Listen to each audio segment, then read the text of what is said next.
ওকে অনেকদিন পরে আসছি বুঝছো, একটু আমরা ঘুরতে যাবো এই কারণে বেলা হয়ে গেছে কয়টা বুঝছো। দেখো আচ্ছা তুমি বেলা তো হয়েছে সেটা আমি দেখতেই পাচ্ছি, জি। কিন্তু খাওয়া দাওয়া শেষ করে সবকিছু কমপ্লিট করে বের হওয়া লাগবে। এত পাগল হয়েছো কে? তুমি খাওয়াটা খালি চিন্তা করতেছো, তা আমার যে ঘুরতে যাবো তুমি এটা দেখবে না? আচ্ছা তুমি কি এখানে নতুন মনে আসছো? করো আমার ভালো লাগতেছে না, চলো আমরা একটু ঘুরে আসি আগে। আরে যাবো তো, আমি কি বলছি যাবো না? যেমন এখানে তুমি বড় হয়ে, এটা তোমার নিজের বাড়ি নিজের গ্রাম, তারপর তুমি এমন করতেছো। এরপরেও তো মনে করো অনেকদিন পরে আসছি, তুমি জিনিস আমার কথা বোঝার জন্য চেষ্টা করো। অনেকদিন পরে আসছি, এটা আমার কাছে আমি চালু করে লও, আমরা যাই। আচ্ছা ঠিক আছে, তাহলে চলো। চলো।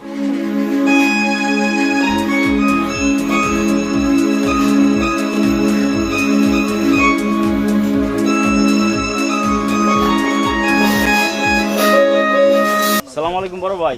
ওয়ালাইকুম আসসালাম, কি অবস্থা? ভালো আছেন? এই তো আলহামদুলিল্লাহ ভালো আছি। আসছেন কোন দিন? কবার দিন আসছি। তে ভাই বেড়াদের সাথে দেখা করলেন না? আমি তো তোর ফোন দিয়েছিলাম, তোর তো ফোনটা বন্ধ পাইছি, ঠিক আছে, এই কারণে আর কোনো খোঁজ খবর নিতে পারিনি। সিমটা বন্ধ। আমি অনেকবার তোরা ট্রাই করছি। তো তোরা বাড়ির সবাই তো ভালোই আছিস নাকি? হ্যাঁ ভালো। তাহলে আমি তোর বাবির নিয়ে একটু ঘুরতে যাইতেছি, ঠিক আছে, পরে তাহলে আমার সাথে দেখা করিস নাকি? আচ্ছা ঠিক আছে ভাই, ঘুরে তে বাবির নিয়ে ঘুরে আচ্ছা, আসি। ঠিক আছে। হ্যাঁ। তে বাবির নিয়ে ঘুরেন, ঠিক আছে? আচ্ছা ঠিক আছে, অনেকদিন ওকে। পরে আসছেন। ঠিক আছে আচ্ছা।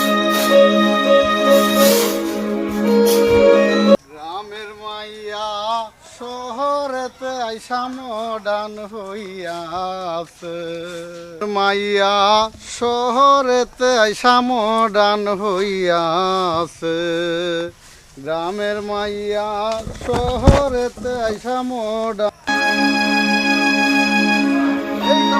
কি ব্যাপার, তোমার তো অনেক দিন ধরে দিই না, ঠিক আছে, তোমার কোনো খবরই নাই, তুমি আমার সাথে ফোনে যোগাযোগ নাই, কথাবার্তা বলো না, কি ব্যাপার? কি ব্যাপার? এগুলো আপনি কে বলতেছেন? আর আপনি কে? কি কি ব্যাপার, তুমি কি আমার এখন চিনতেই পারতেছো না? আজব তো, আমি আপনাকে কিভাবে চিনবো? একে এখন এখন কি আরেকজন পাইছো নাকি? কি আরেকজন পাইছে মানে হ্যাঁ আরে, কি বলে? তুমি চুপ করো, আমি কথা বলতেছি। হ্যাঁ আপনি এগুলো কে বলতেছেন? আপনি আমাদের পথ ছাড়েন, আমাদের যেতে দেন।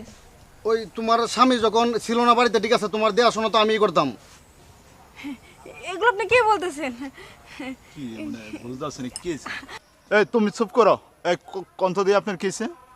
এই ভাই আপনার মতো আমিও ছিলাম, রাত নাই দিন নাই সকাল নাই বিকাল নাই, ঠিক আছে, সব সময় আমি ওর পিছনে সময় দিছি, আমার যখনই ডাকতো তখনই গেছি। এই এলাকার মধ্যে যত পার্ক আছে এমন কোনো পার্ক নাই যে ওরা নিয়ে আমি ঘুরি নাই। অনেক জায়গায় বসে ফুচকা খাইছি, অনেক জায়গায় ঘুরছি, গাড়ি ঘোড়া, ঠিক আছে, অনেক দূরে দূরে জায়গায় গেছি, যাওয়ার কোনো শেষ নাই। আপনার কাছে আমি কি বলবো, অনেক জায়গায় গেছি। ভাই আপনার যে গেট আপ, আপনারা নিয়ে ঘুরবো না তা আমারে নিয়ে ঘুরবো নাকি? ভাই আপনারা পায়ে তখন আমারই ভুলে গেছে, আর বলবো নাই কে? আমার যে গেট আপ, সারাদিন কৃষি কাজ করি, লুঙ্গি আর গামছা, বলার তো কথাই। দেখো তুমি একটু বোঝার চেষ্টা করো, এই লোকে যা করতেছে সব মিথ্যে কথা। আমি ওনাকে চিনি না। কি ভাই? এই তুমি চুপ করো, তুমি এটা কি বিশ্বাস করবো না তোমার? উনি সরাসরি বলতেছে এই কথা বিশ্বাস করবো না মানে? বিদেশ থেকে আমি এত এত টাকা পয়সা পাঠাইছি, তোমাকে ফোন দিলে আমি পাই নাই, মার সাথে কথা বলবো সেটাও পাই নাই, তুমি এখন এই ছেলের সাথে এত এত টাকা পাঠালাম, এই ছেলের সাথে তুমি টাকা পয়সা কেটছো, সব কি সংসারে লাগাইছো? আর তুমি এইসব কইরা মানে ঘুরতেছ? হ্যাঁ, এটা তো আজকে আমি সামনাসামনি পর।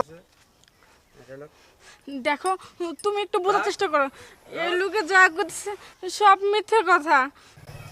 এগুলো সব মিথ্যা কথা। হ্যাঁ, তুমি এগুলো কি বলতেছো? এগুলো এগুলো মিথ্যা কোনো সময় এটা হইতে পারে না। আর ভাই আপনি যে কথাগুলো যে বলছেন, ঠিক আছে, আজকে যদি ঘুরতে দিন না বা বেরোতাম তাহলে আমি জানতাম না এগুলো। যাই হোক ভাই, ওটা আমারই ভুল হয়েছে, ঠিক আছে, ক্ষমা দৃষ্টিতে দেখে নেবেন, ঠিক আছে ভাই, তাহলে আসি। হ্যাঁ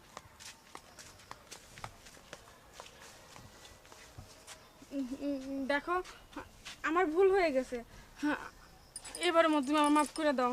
আরে তুমি এগুলো কি, তুমি মাফ করে দেবো মানে? আমি বিদেশ থেকে মানে এত পরিশ্রম করিয়া এত, তোমার তো ক্ষমা করবই। তোমাদের মেয়ে মানুষরা অতিরিক্ত ভুল করবে আর ক্ষমা চাবে, এটা তোমাদের অভ্যেস। আমরা তো প্রবাস থাকি, তোমরা এটা কোনো মানুষে মানুষ মনে করো না। এই প্রবাস কার জন্য গেছি? আমাদের একটা ফ্যামিলির জন্যই তো গেছি। আর এত এত পরিশ্রম করার পরে টাকা পয়সা পাঠাইছি, আর তুমি এই একটা ছেলের সাথে এইভাবে তুমি সম্পর্ক করলা, সময় কাটাইলা এবং টাকা পয়সাগুলো নষ্ট করলা। এখন ব্যাংকে গেছি, ব্যাংকে কোনো টাকা পয়সা নাই, টাকা পয়সা কেড়ছো, আর তুমি এখন চাইতেছো আমারটা ক্ষমা। হে, ভালোই তো করছো, ভালো করছো। মানে সেটা গ্রামের মানুষ যদি শুনে, সেটা মান সম্মান আমার আর থাকবে না। আমার মান সম্মান তুমি একেবারে রাস্তায় মিশাই দিছো। আমার এবারের মতো মাফ করে দাও, আমি আর জীবনে এই ভুল করবো না।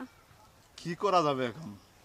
তুমি যে অবস্থা করছো, এখন তো ইজ্জত গেলে আমার ফ্যামিলি যাবে, আমার মা বাবার যাবে, আমার সংসার পরিবারের সমস্ত ইজ্জত রাস্তায় মিশবে।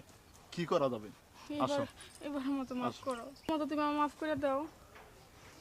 কি করা যাবে এখন?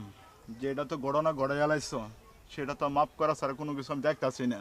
নেক্সট টাইমে তুমি আর এরকম কাজ যদি করো, আমি কিন্তু তোমাকে আমার সংসারে রাখবো না। আমি আর করবো না। এবার মতো তোমার মাফ করে দিলাম। চলো, ঘুরতে বেরোছি, ঘুরে আসি। চলো।